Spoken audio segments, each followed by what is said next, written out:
Hey, Shalom Akim, Shalom, Shalom, giving all praises, glory, and honor to Yahweh, Ba'ashem Yahweh Shai, Ba'ashem Rakakwadash.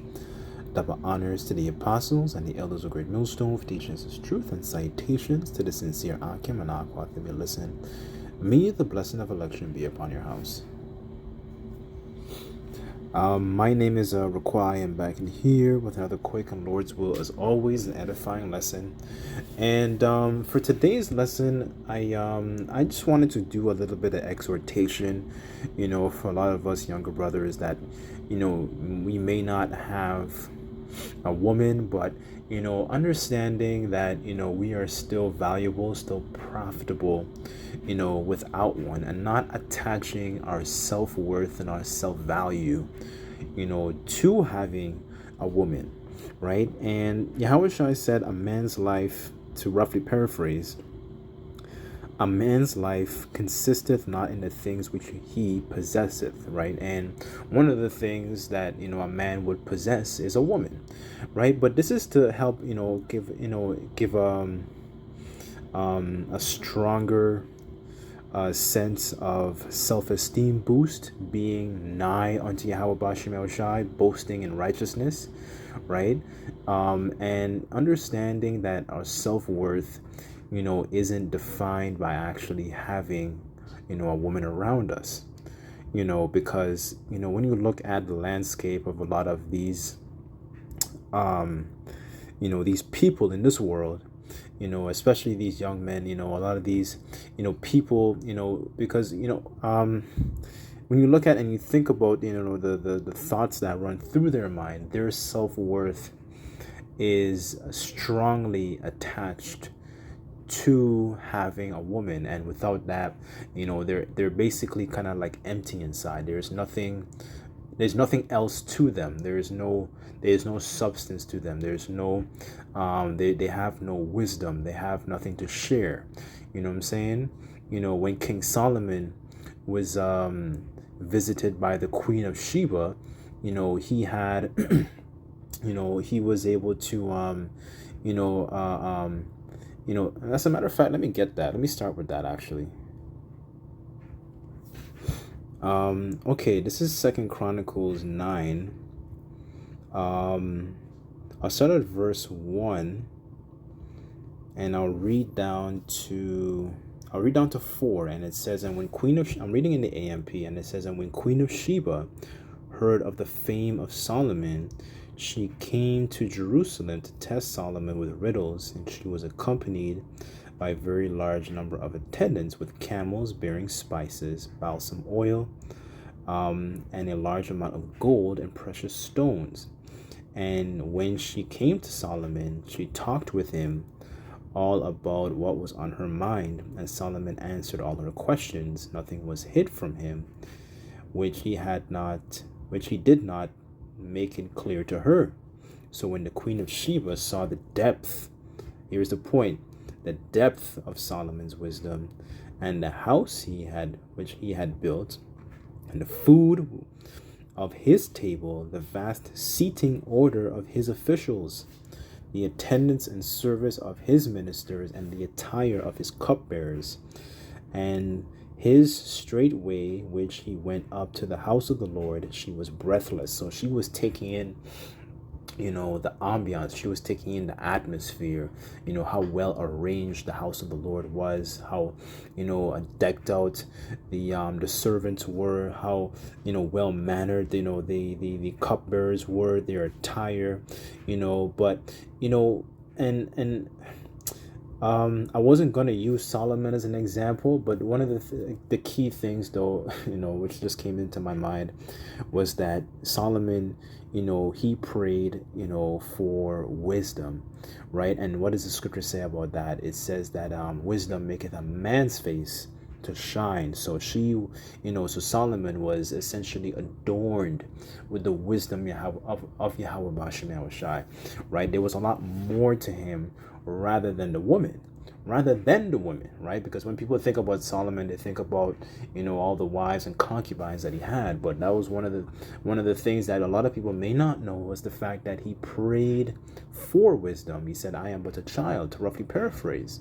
Teach me how to, to properly instruct these people, right? So, reading these things, it's just a reminder, because, in this world, we're strong. In Babylon, it pushes off an energy that, you're supposed to attach your self-worth, your self-esteem, your self-image to, having a woman, because if they don't have one, they feel like nobody else inside. And that's clearly the point with them, because they don't have anything of substance to offer, right? There's nothing more to them, right? But this is an exhortation, to increase, our confidence, our self-esteem, not to think of yourself as somebody of less of a person just because you don't have one, right? Because that is a stronghold that is on the mass majority, of our people, because this is a kingdom that strongly pushes, finding worth in external things rather than the internal things, right? Let me go to let me see if I can get this in the GNT. Just bear with me 1 second.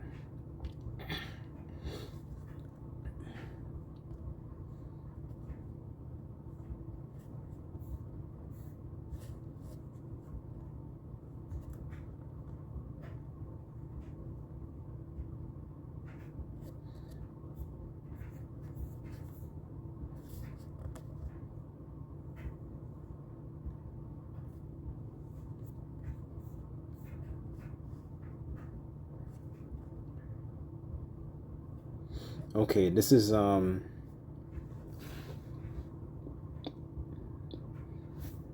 Wisdom of Solomon, chapter 9, verse 14, and it says in the GNT, human reason is not adequate for the task, and our philosophies tend to mislead us. Verse 15, and it says, because our mortal bodies weigh our souls down, and the body is a temporary structure made of earth, and a burden to the active mind, right? So all these things that people think about, that gives themselves a certain type of edge and gives themselves a certain type of value. This is just an exhortation to remind you, brothers, not to feel less of a person just because you don't have one. You know what I'm saying? And as you closely, you spend time with yourself, and you examine yourself, and you know what I'm saying? And then you go through your own, ups and downs and trials and tribulation, and so on and so forth, and you extract understanding from, the moments where you were abased, and the moments where you're abound. You realize, you become a lot more, basically you could become a lot more confident. You start, you increase, your faith increases, because then you realize you're not, you have substance, right? And the Lord is giving you strength to be able to, navigate through these different situations, right? And then you get understanding after the fact, right? So it's a win-win-win, right? It's uncomfortable, but these things, it's important, because you still learn and develop, and so on and so forth. But the point is here, this is the mindset of a lot of these people, because their mortal bodies are weighed down, their vain philosophies, they're being weighed down by these low vibrational things, and then they make it a pivotal moment to strongly focus on those things and have nothing else of substance to offer, right? They don't see anything else other than what is actually being shown to them. And media and TV, pop culture has a strong influence on that, especially a lot on our young men, so they would do anything to make themselves feel more validated, right? As opposed to being the ones who is you adorned, and you're basically changing her, and she's bending to your will, right?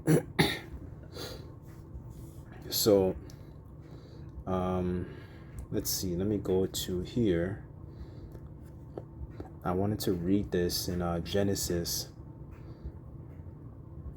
This is Genesis chapter 39. I'll start at verse 1, and it says, "And when Joseph was brought down to Egypt, and Potiphar, an officer of Pharaoh, captain of the guard, an Egyptian, brought him of the hands of the Ishmaelites, which he had brought him down thither.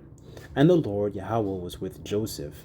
He was a prosperous man, and he was in the house of his master the Egyptian. And the master saw that the Lord was with him, and the Lord Yahweh made all that he did to prosper in his hand," right? And he's looking at him, and he's looking at Joseph, and he's saying, this guy, he conducts himself in a certain type of way and fashion, right? And the scriptures say that a man is known by his walk, right? The way he carries himself, the excessive laughter, his gait, right? GAIT, seeing how the way he carries himself, it shows that, the Lord was with him, right? Because he didn't conduct themselves, as essentially as a degenerate, right? And that's the way you see a lot of our, people conduct themselves as, because they tend to pedestalize the woman, right? So this is verse 4, and it says, "And Joseph found grace in his sight, and he served him and made him overseer over his house. And all that he had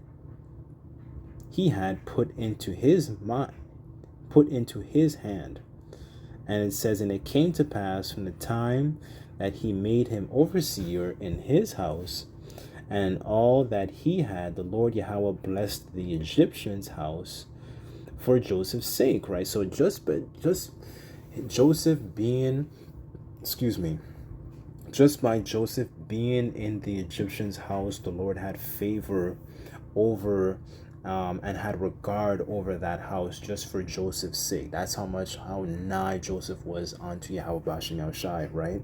And it shows that, and I'm reading these things to kind of paint and give understanding for brothers, don't to think of yourself as less of a person just because you don't have a woman, right? And Joseph in this portion of the story, he didn't have his sons at the time as of yet, and he didn't have his wife. But the point is, he was close unto the Lord, right? So that he had his alone time, with Yahweh Bashem Yahushai, right? He wasn't, he wasn't carrying himself in a low vibration, right? On a low level. He wasn't transgressing, right? But he went through his ups and downs, like I mentioned earlier, right? But at the same time, he still maintained and had character and maintained his integrity, right? So this is this is verse 6, and it says, "And he left all that he had in Joseph's hand, and he knew not aught he had, save the bread which he did eat.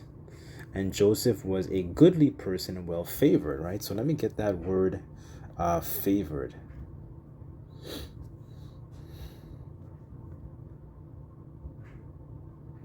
Favored, one second. Etymology.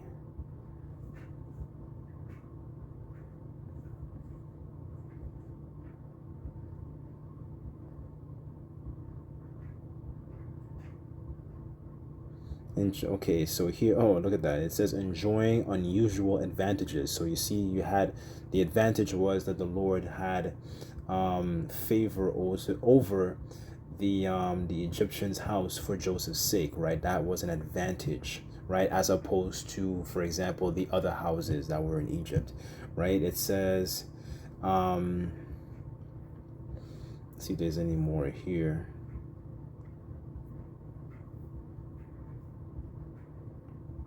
So favor, okay, so here it is. Favor, it says attractiveness, it says beauty, charm, approval, praise, applause. It says partiality, goodwill, inclination, It says to show kindness to, honor, revere, worship, right? So he had a certain type of appeal, attractiveness, right?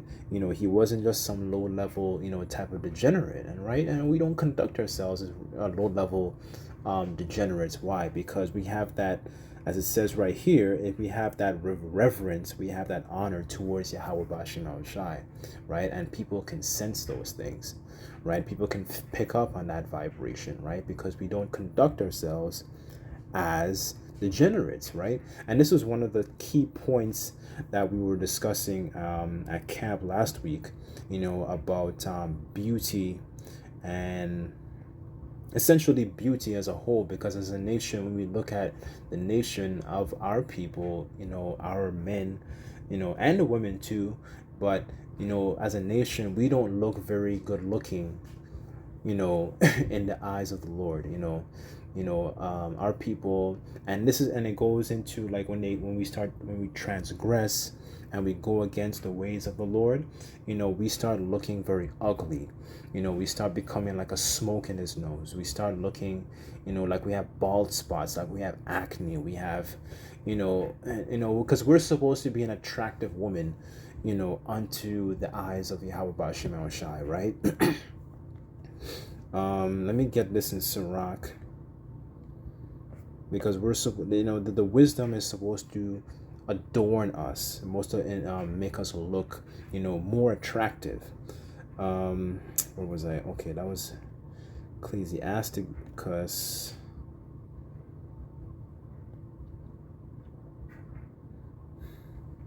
This is Ecclesiasticus chapter 1, verse 18, and it says, the fear of the Lord is a crown of wisdom, making peace and perfect health to flourish, both which are gifts of the Most High, and it enlargeth the rejoicing that love him. Wisdom raineth down skill and knowledge and of understanding, standing, and exalteth them to honor that hold her fast. So you start to see, Joseph, he held on to that understanding, because when you go into later on in his story, you start to see that attractiveness started attracting people towards him. So for example, you had the woman, the Pharaoh's wife, she started making advances towards him, right? But what did Joseph do? Joseph held on to the woman of wisdom, in this situation, realizing that this woman that he was holding on to, and understanding that laying with this, the Pharaoh's wife would be an example of adultery and wickedness. So he didn't entertain her advances, right? But the point is, he still had that crown of wisdom, even in his low moments, right? Because at the low moments, and he went through his low moments, being in prison, and then being able to, give understanding to the Pharaoh's dream, he still had that favor. He still had that, that connection to the Lord, right? So, reading all these things, this is exhortation, for, brothers, younger brothers like myself, not to feel less of a person just because you don't have a woman, right? Not to feel, especially it's just to keep your increase your confidence and boasting in Yahweh Bashim El Shai, of course, right? But this is just a bit of exhortation, because a lot of these mortal thoughts sometimes creep into our minds, and the objective is to be able to shun those things, right?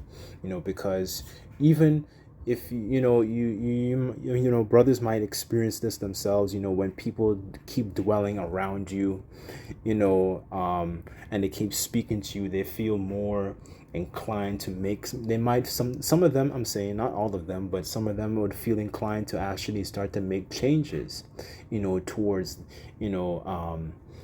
towards their life, or so on and so forth, right? So that shows that you are a valuable individual without a woman, right? So anyways, I sincerely pray and hope that this lesson, was edifying. I didn't want to make the lesson too long. It was just about, maintaining a healthy self-esteem, boasting in Yahweh Bashim El Shai, of course, right? So, Lord's will, I'll leave it there, but I pray and hope that this lesson was edifying. Just like to give all praises, glory, and honor to Yahweh Bashim El Shai. Until next time, I say Shalom.